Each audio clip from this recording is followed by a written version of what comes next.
Tell me about Saint Martinville. Okay, so St. Martinville is like I said is the place where the first church of the Acadians was created, and it's St. Martin de Tours. And St. Martin is an interesting character, and it's interesting that the church is named after St. Martin, that he's the patron of the church, because St. Martin was the first patron saints of the first, one of the first patron saint of the Merovingians. In fact, Clovis, who you mentioned, Clotilde, his wife, Clovis was the first Frankish chieftain to unify the Franks, and it was his grandfather Merovig that we get the name the Merovingians. And Clovis was not was a pagan. His wife Clotilde was the Catholic, and she was an unusual person because at that time, um, Catholic Christianity was not the I guess the more popular Christian version of Christianity in Western Europe at that time. There were the Arians uh, were were a bigger group in the Germanic peoples. But Clotilde's and all of Clotilde's family were Arians, but she was a Catholic. She was a Roman Catholic, and she marries Clovis, and she starts to work on Clovis and tells him, you need to convert, like a good wife. And he basically says, okay, well, if your God will help me win these battles, then I will convert. And the legend has it that he took the cloak of Martin and carried the cloak of Martin in front of his armies, and he won victory after victory, and he unified the Franks and started what we now know as the Merovingian dynasty. And he converted to Catholicism, and then he went about converting the Franks to Catholicism. Uh, and it's just interesting that Saint Martin de Tours, again, it's one of these coincidences. Saint Martin de Tours is named after the patron saint of the Merovingians, and in fact, there's a big mural in the pulpit at the church of Saint Martin on his horse, cutting his cloak for the beggar. Uh, and if you know the history of Saint Martin, he was a Roman soldier who determined that he turned to Christianity and said he would fight no more, and ended up being relieved of his duties in the Roman army. And as he was during his conversion occurred because as a soldier he was on horseback, and there was a pilgrim on the side of the road who was in very bad condition, and he allegedly cut his cloak and gave it to the pilgrim. And that night he had a vision of Christ, and Christ said, "That was me. You gave me the cloak. Continue to do the same for my people." And he had this huge conversion. So it's another one of those signs, I guess, or coincidences I like to call them, that add to the piece of the puzzle. Mhm. In this church, Saint Martinville, are there any Templar symbols? Yep. The exterior of the church is it has multiple Templar crosses on the outside of the church. Um, so it definitely has some Templar symbolism associated with it. And Mhm. it's one of the few churches actually around that has those particular crosses located on the church. So, yep. And your book also mentions there's a curious alignment with Virgo and Venus inside this church. Yeah, that's why I wrote the second edition. Um, Do you remember 20? Everybody remembers 2012, right? The world was supposed to end because of the Mayan calendar was ending, and that was the zeitgeist of the day, was all of this end times apocalyptic thing.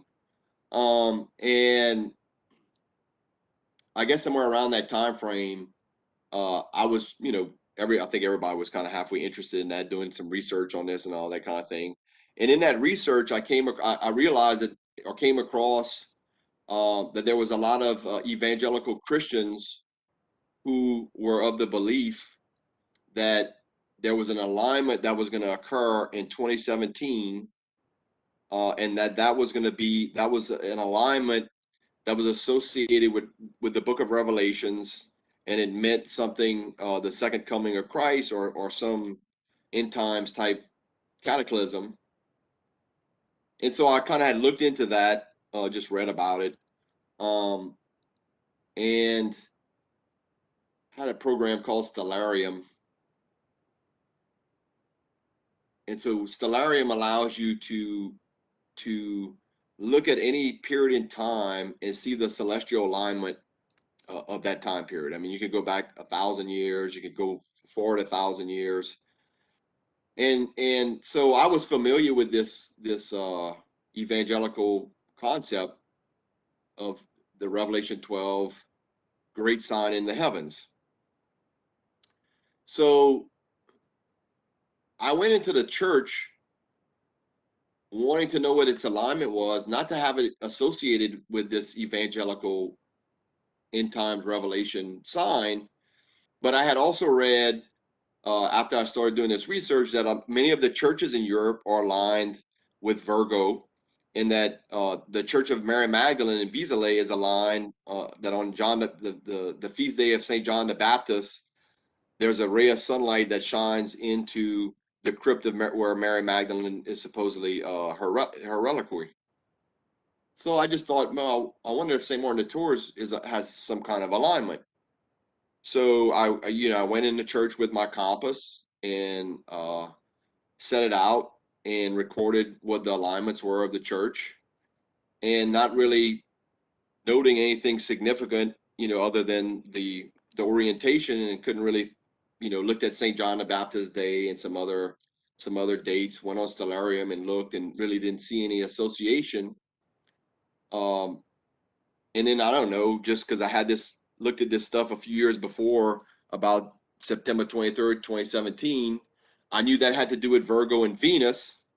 So I just said, well, let me go take a look and see if maybe it might be associated with this alleged great alignment. And boy, was I shocked, because it was. I mean, I went back, as a matter of fact, I went back into church because I was like, there's no way that this could be correct. I was just convinced that there was no way that there was this alleged biblical sign that was going to occur in heaven, having to do with the Queen of Heaven, quite frankly, Mary, and it's actually a birthing of a child. That plays out in the constellation of Virgo, that deals and has, and Venus is aligned also in this planetary alignment. And so I double checked my calculations and my information on Stellarium, and I went back into church, put my compass back down, said, no, I made a mistake.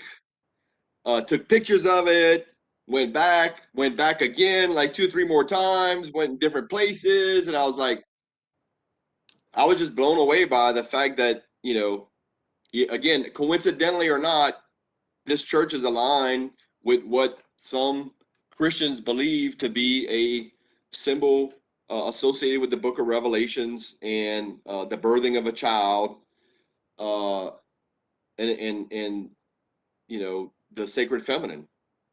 And I was just blown away, and just really had to take a while to process that information. And I went back and just kind of said, okay, I need to put this in the book, because, as you know, the book talks in the early chapters about the sacred feminine, um, and the origins of those ideas and concepts. And so I said, man, this is just unbelievable. This has to be a piece to this puzzle.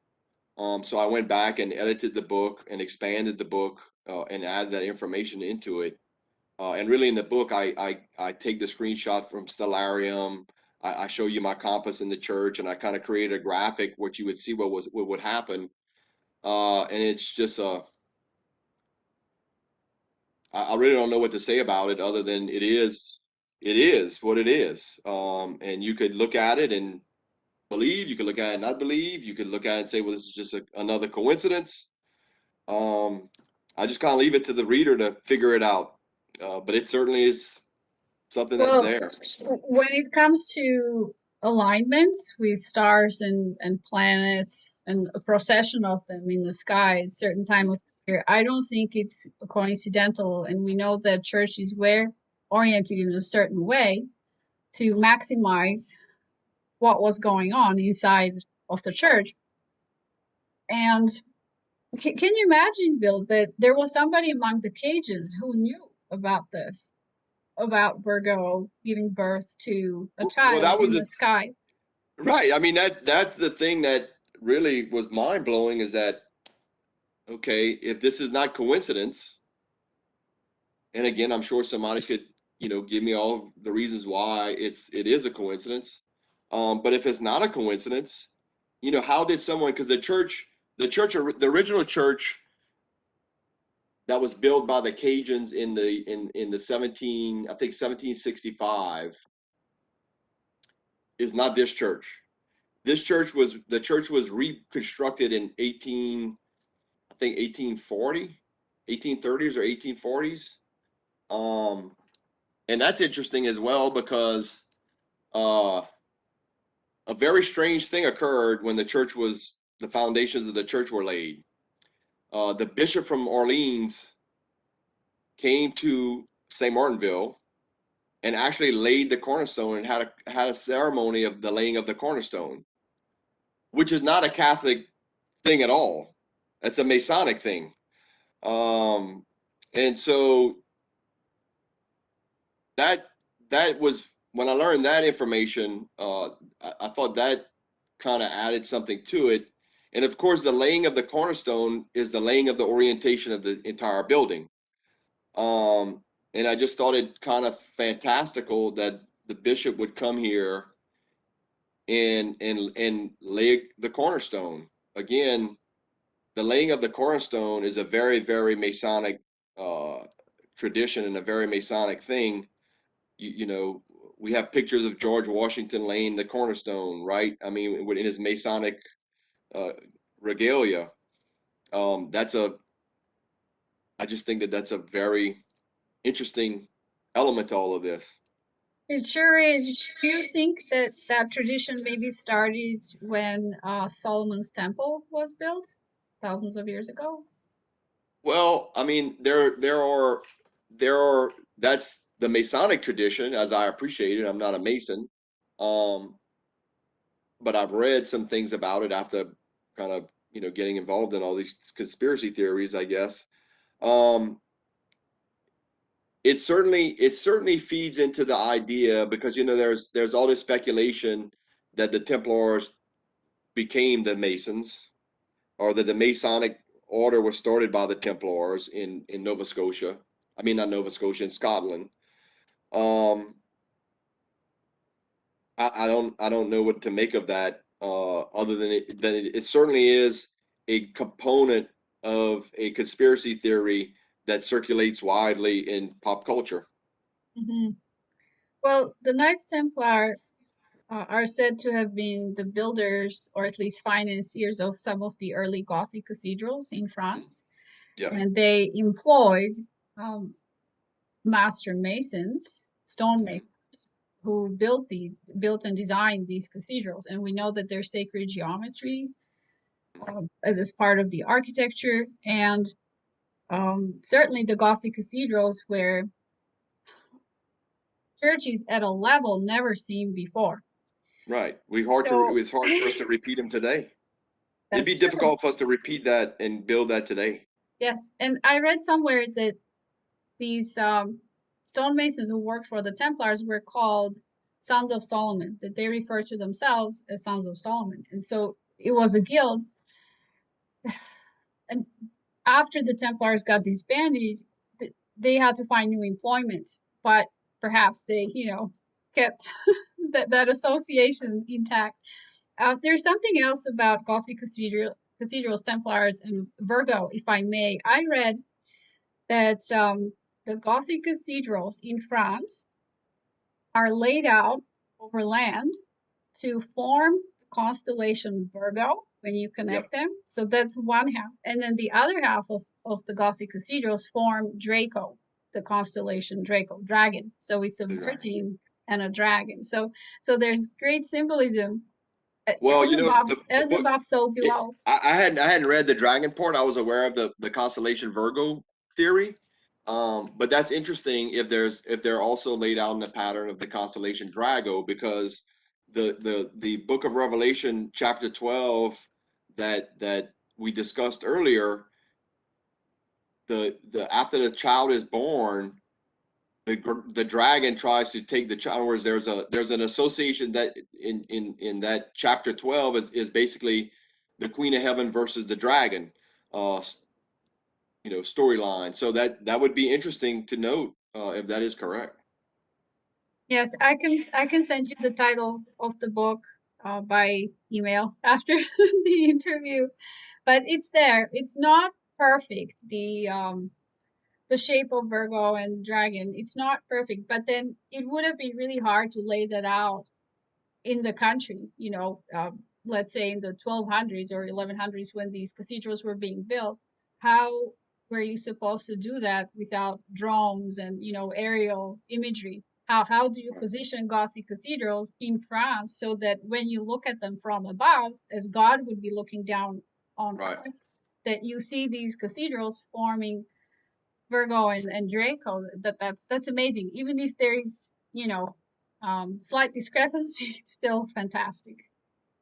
Yeah, it's again, it's just one of those things that our ancestors were capable of things that we don't understand.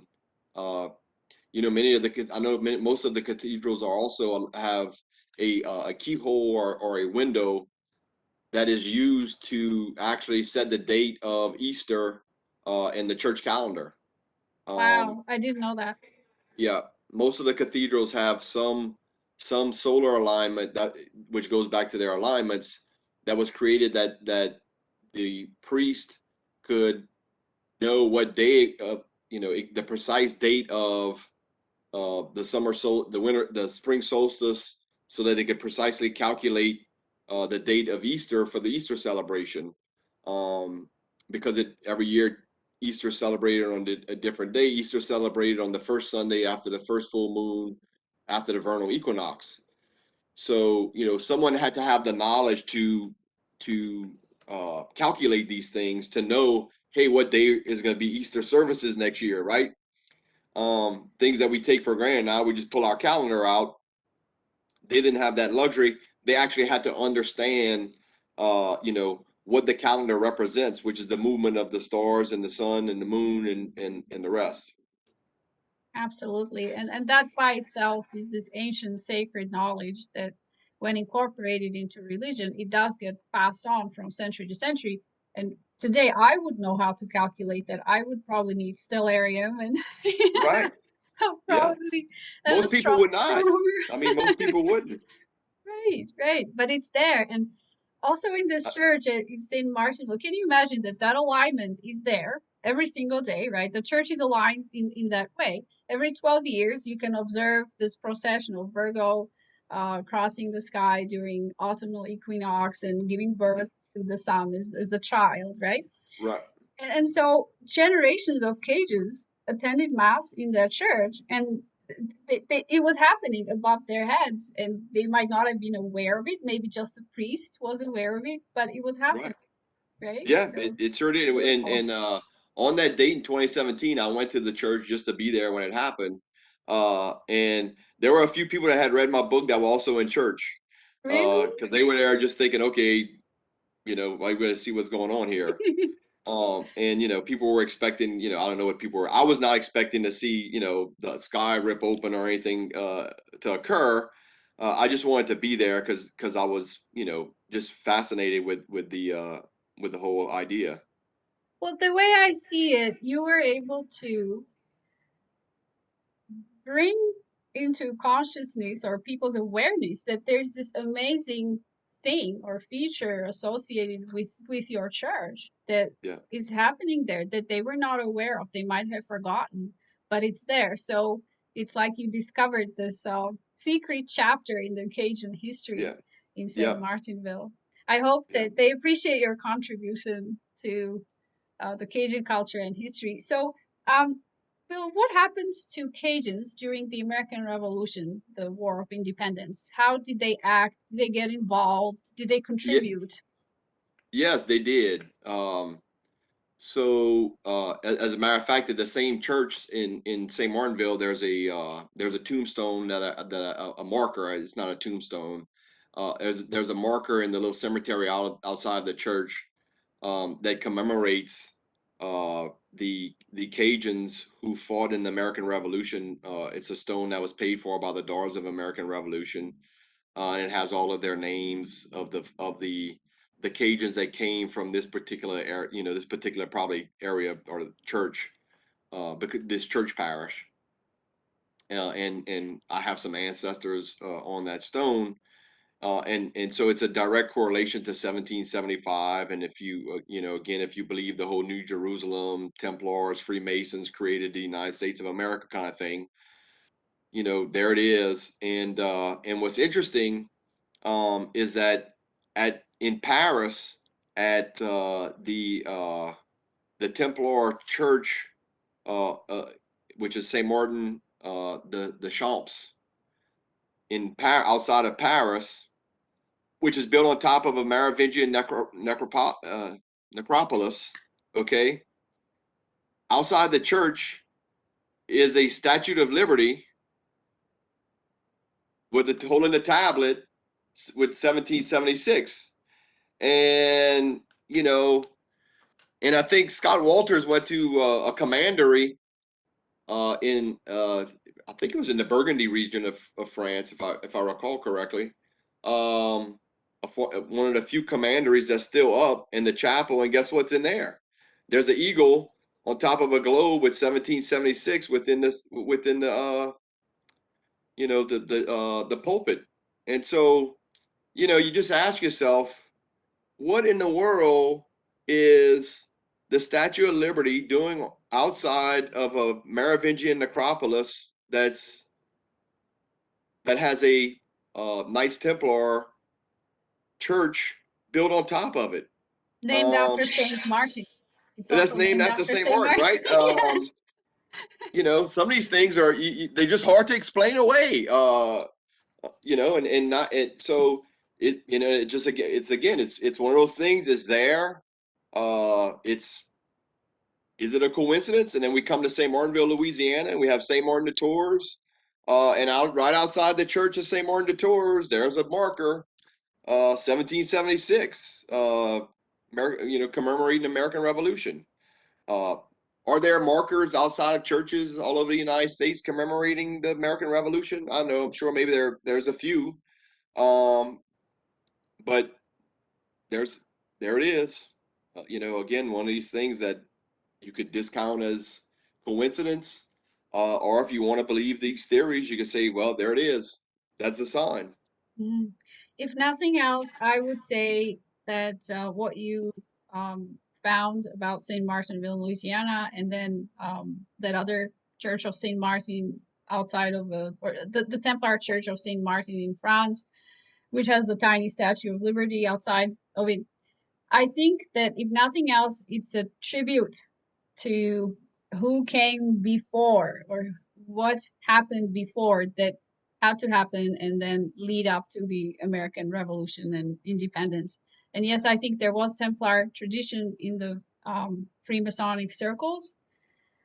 I'm not very knowledgeable of Freemasonry, but they seem to have favored the Templars. And it's interesting because, up until the 21st century, Templars were officially heretics. They weren't exonerated until the Chinon parchment was discovered by Barbara Frail in the secret Vatican archives. That it's this document, medieval document, that says that they confessed their sins, they were absolved by the Pope, and they're good to go. But it Right, was never signed and or never published. So they were officially heretics until the 21st century. right, And so for Freemasons or any other group to say we have Templar tradition, that was almost like an act of rebellion, right? Why would Oh you well, listen, associate? I'll add another thing to the conspiracy theory. Literally straight across the street from St. Martin de Tours is the local Masonic lodge. Uh-oh. Okay, And all it's right. literally like when you're on the street, you can look at the church one way and see the Templar crosses, and if you look over your shoulder, there's the Masonic temple, uh, right. I mean, right next door to it. Um, I'm not saying there's any relationship to any of this stuff. I'm just pointing it out. Bill, you are too smart and intelligent to draw wrong conclusions. So I think what you discovered has a lot of merit. We just lack confirmation from the groups that you mentioned in your book, right? Like no Freemasons have come forward to confirm or deny what's in your book, but I would like to hear a debate like that. So if any Freemason decides to debate you, please invite me.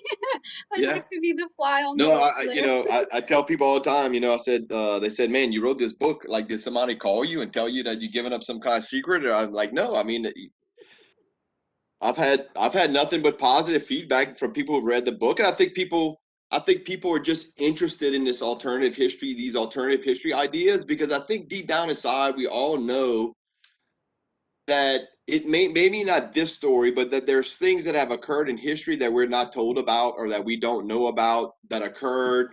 And I think everyone just, which is why Dan Brown's books are so popular. Henry Lincoln's book in the 80s was such a popular book. I think because people are looking for, they inherently know that all of history isn't told, and that maybe there's some other story, and they're interested in reading about it, or at least reading the theories about it. Um, one of the things, the rumors, haven't been able to confirm it historically, but somewhere along the line, I picked up that so Bernardo de Galvez was the governor of Louisiana during the Revolutionary War. He's the one that actually brought the troops from Louisiana into present day Baton Rouge, Louisiana. There was a British fort, because people don't understand Louisiana at the time. Everything north of New Orleans and east of the Mississippi River was British territory. We have an area we call the Florida parishes in Louisiana that are kind of like the boot of Louisiana, where the boot comes out. Um, those parishes were called West Florida. And so the British at the time of the American Revolution had a fort in Baton Rouge, Louisiana, the state capital. They also had one in Mississippi in Biloxi. They had another in Mobile, Alabama, and one in Pensacola, Florida. Basically on all of the river systems going into the continental United States, or the middle of the United States. So de Galvez's mission was to remove the British from those forts and from those territories, so that they couldn't blockade or come into the interior of the United States of America and do what would be like a class, the pincher movement, where they were coming from New York in that area, and they come from the interior, and blockade out the American forces in New England. And so he was successful. His expedition was very successful, and they captured those forts, and then garrisoned them for a little while, and then came home. But what's interesting is that I've heard that when Washington was at Valley Forge and his army was being provisioned at one point in time by beef that was actually raised in western Louisiana and what's now Texas, and that there was a cattle trail that came into Louisiana around Natchitoches, in an area along the Teche, in northern St. Martin Parish, and that beef was being carried upriver through the Mississippi River, and that's how George Washington Army was being fed, and that Bernardo de Galvez was a Mason, Washington was a Mason, and that they were working together to ensure the provisions. Mhm. I hadn't been able to track that down historically, because when I kind of heard about it. I've been real busy with my current job and what's been going on my life over the last 8 years.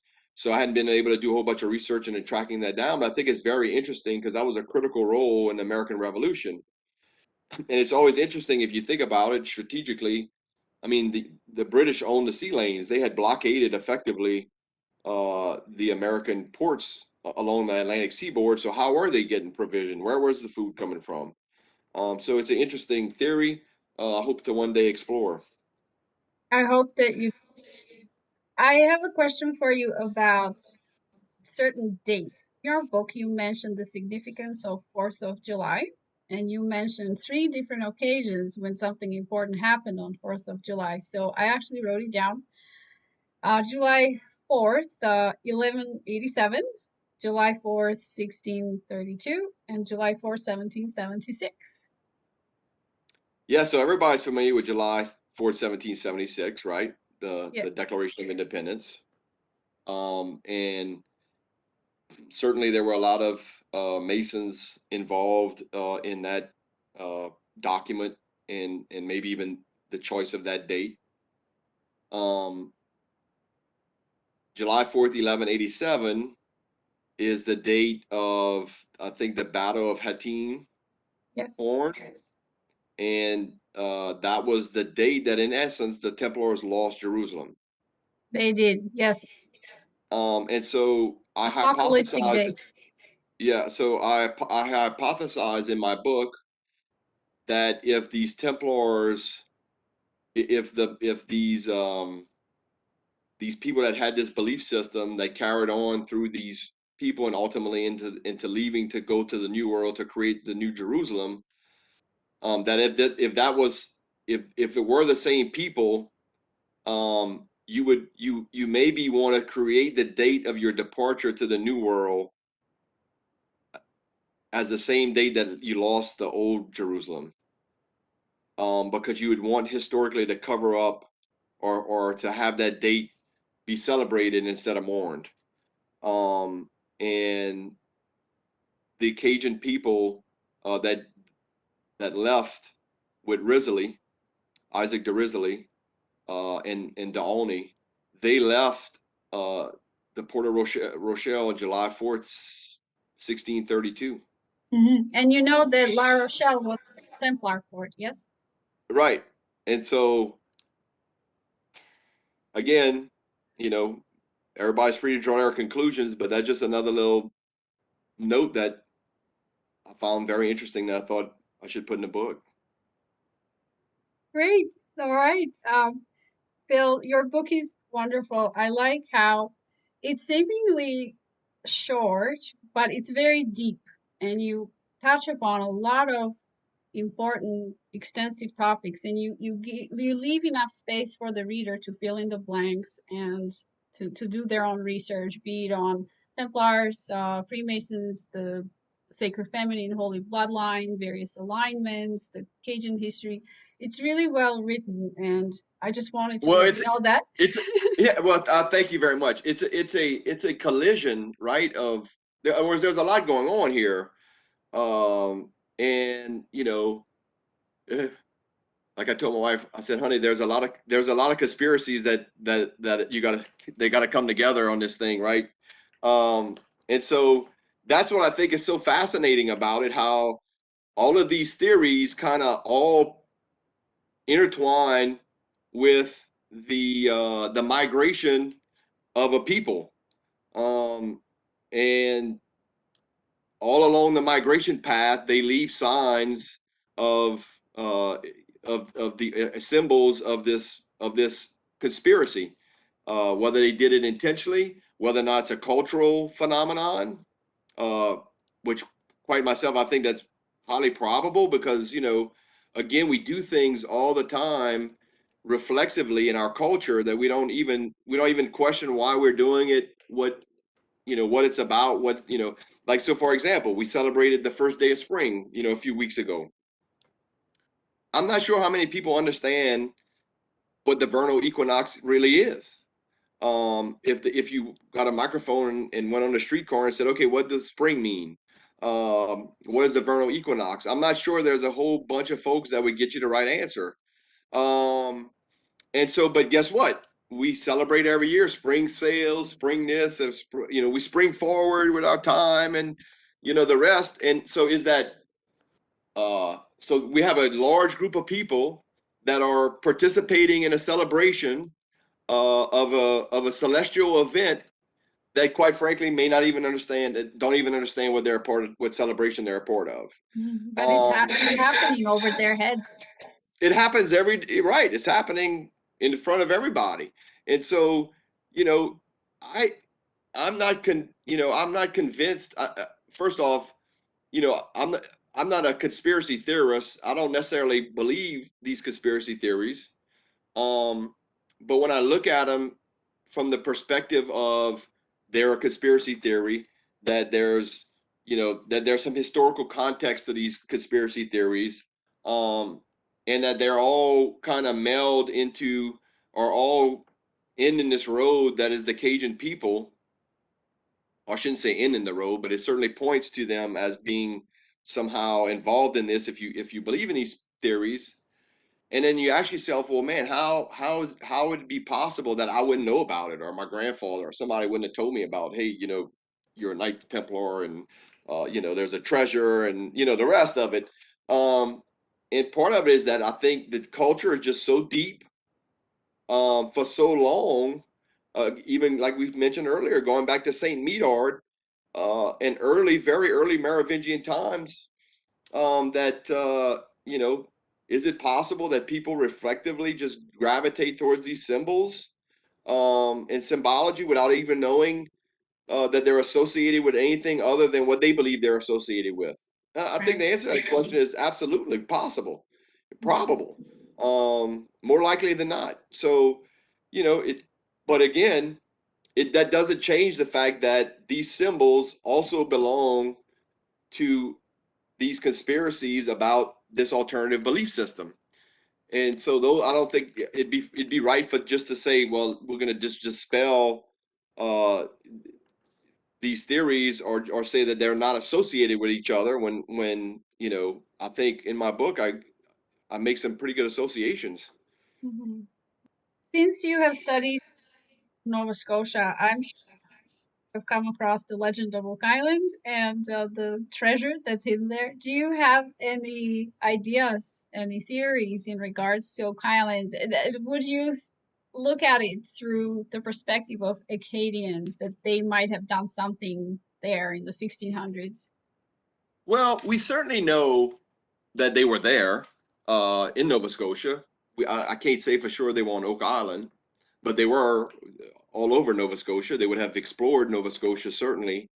We also know that they were, that they did fish, and they were, seagoing people, um, as well as agricultural and other things. We also know that they were extraordinarily intelligent architects of the land, that they had some of the finest technology, uh, understood. And I just point to the works, along what is the Bay of Fundy. Um, to this day, those works still are present, that were built by those people, where they drained. Well, first off, the viewer may not know that the Bay of Fundy has the largest tidal fluctuations in the world. I think it's 20 or 30 feet, uh, tidal differentiation, and that these people back then were able to go and recapture marshland, along this tidal basin, using a technology, where they basically made a reverse flume, where water could come out but not come in, which is exactly the technology that would have been used, by the way, on the flood system at Oak Island. So there's that association.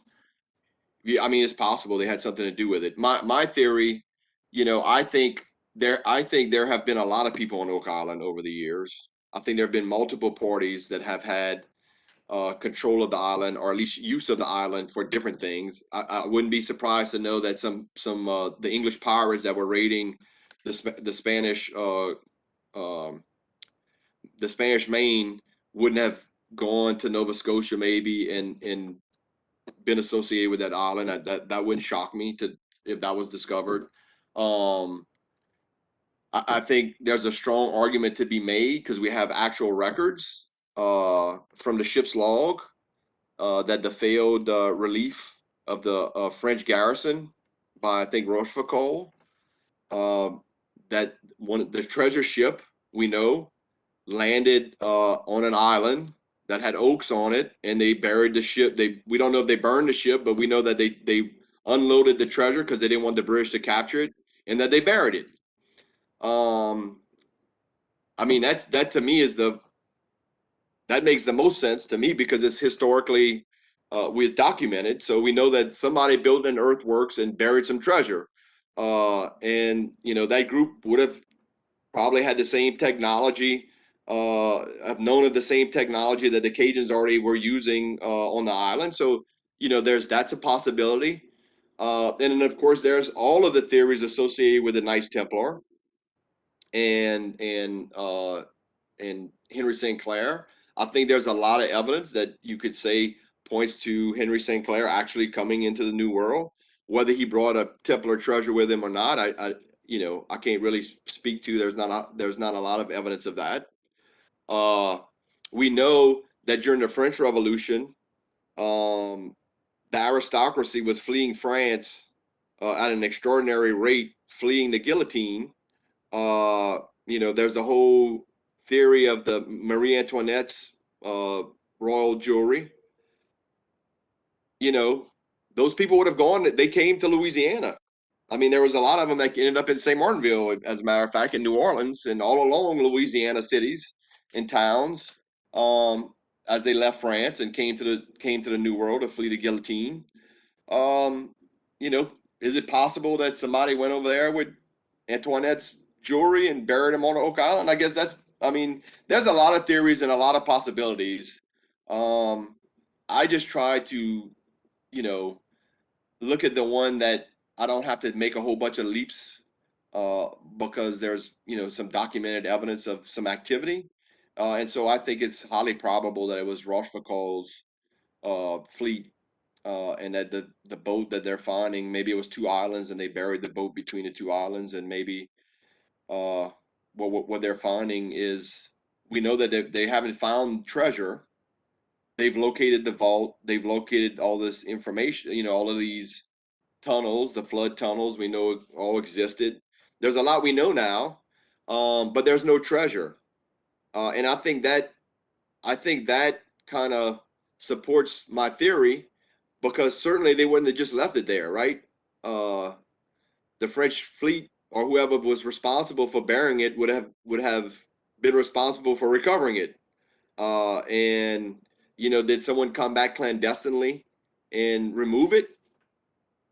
And all we have now is the works. Yeah, I think that's possible. There is a theory that says that yes, the treasure was retrieved and used to finance the American Revolution. Yeah, Scott Walters. Man, I watched him on YouTube about a few months ago. He was giving some speech, I think, at a Masonic lodge, um, and he was indicating that's his theory and that he's got some evidence of that. I'd love to hear uh, that theory, and I'd love to hear what evidence he has. Again, I couldn't just, I mean, I would not discount that offhand. I'd like to see what information he has. We know that there were so many Freemasons involved in the American Revolution. Um, I don't know. Maybe Rochefoucauld was a Freemason. I mean, we don't know who and who was not a Freemason. Uh, is it possible? Again, yeah. I mean, it's plausible. I'd love to see what he has as evidence. My understanding is that he thinks that it might be in is it Quebec City? That the treasure was moved to Quebec City, maybe, or something, and then ultimately ended up financing the American Revolution. Um, I'm all ears. I'm open. I try to keep a very open mind on all these theories and all these ideas because I just think they're fascinating and interesting. I agree. Bill, if I could send you back in time to the year when St. Martinville, Louisiana was founded. And if you could speak to the Cajuns or Acadians who were living there, who maybe just had arrived there, hoping to find a new home, create a new home, what would you tell them? Well, I would start out with a big thank you, because I know now, historically speaking, the great struggle they had in getting here, um, and they wouldn't know it at the time, because quite frankly, in American culture, even in the early 50s, 40s, 50s, when America started coming into this area of Louisiana. I mean, we were French speaking. We were accused of not being wanting to be Americans, despite the fact that our ancestors had fought in the American Revolution. Um, and there's we've been stereotyped, um, you know, believed to be ignorant, backwards. I mean, every kind of disparaging thing you could imagine. Um, and I would just tell them that one day, I would really just love to tell them that one day the world is going to embrace your culture, and everybody's going to want a piece of it. And I think I think they would be shocked to know that you know, after what they had gone through over the last probably 5 or 10 years, they would be totally shocked to know that 200 plus years later, 230, 40 years later, that their culture would be all over pop culture, and that would be, that people would be just so enthusiastic about everything Cajun. I think they would be shocked to know that. And I think it's a great thing, and I think it just is demonstrative of the resilience of our people, where we've come, where we've gone, where we continue to go. We have these devastating hurricanes that hit, southern United States, the Atlantic seaboard, and ever since Hurricane Katrina, there's a phenomenon known as the Cajun Navy, and the Cajun Navy rolls up to other states. I mean, this is an actual phenomenon. They have a website now. They kind of organized, but it wasn't organized at the beginning. It was just a movement of people wanting to help other people, because that's kind of what we do here. I mean, uh, I can't. I'll tell you what. I wouldn't want to live in this part of the world in 1765 without mosquito nets, with malaria and disease. I mean, this is a very inhospitable place. Alligators, uh, you know, and these people hacked a living out of this and turned it into a gem of a place that people want to visit, and absorb this culture. I think it's just by in and of itself is both a phenomenon and maybe evidence of something special about these people. I I, agree. Well, they did that same thing in Nova Scotia, what you had just described, and then once they were sent away from their home in Nova Scotia, they recreated the same success in Louisiana. But yes, it took generations and a lot of blood and sweat. You're right. Well, I think that I'm not exaggerating if I say that they would be proud of you too, Bill. oh well, thank you. I appreciate that. My Really do. pleasure. All right. Is there anything else that you would like to say that we haven't covered? No, I would just like really thank you for this opportunity, to discuss this. As you could tell, I'm passionate about all these things, and you know, some people think that's crazy. Other people find it very interesting. I just love history. I love alternative history. I love just exploring things, and it was just an epiphany and a great thing, you know, 10 or so years ago to start putting these things together, and able to produce a book, that you know uh, I haven't I haven't retired off of the sales of this book, uh,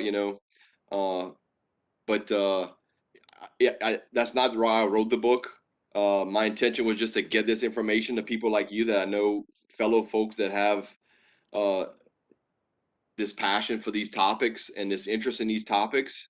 And I just wanted to put it out there for people to read and enjoy and draw their own conclusions. And if people get enjoyment out of it, I think it's great. Wonderful. Thank you. I had a lot of fun during our interview, and I learned more uh, by talking to you, listening to you. I mean, I read your book, but you had added to it. So I appreciate that. You gave me a gift of knowledge and, of course, your time. So thank you. Yeah, well, thank you very much. And, if we'll do it again at some point in time if we make some more discoveries, I'll Great. be sure to let you know. All right. Sounds good. And I will let you know if they find French treasure on Oak Island. Yes, please. Thank So you. that would be great. Okay. Bye bye. Have Bye a bye. pleasant rest of your day.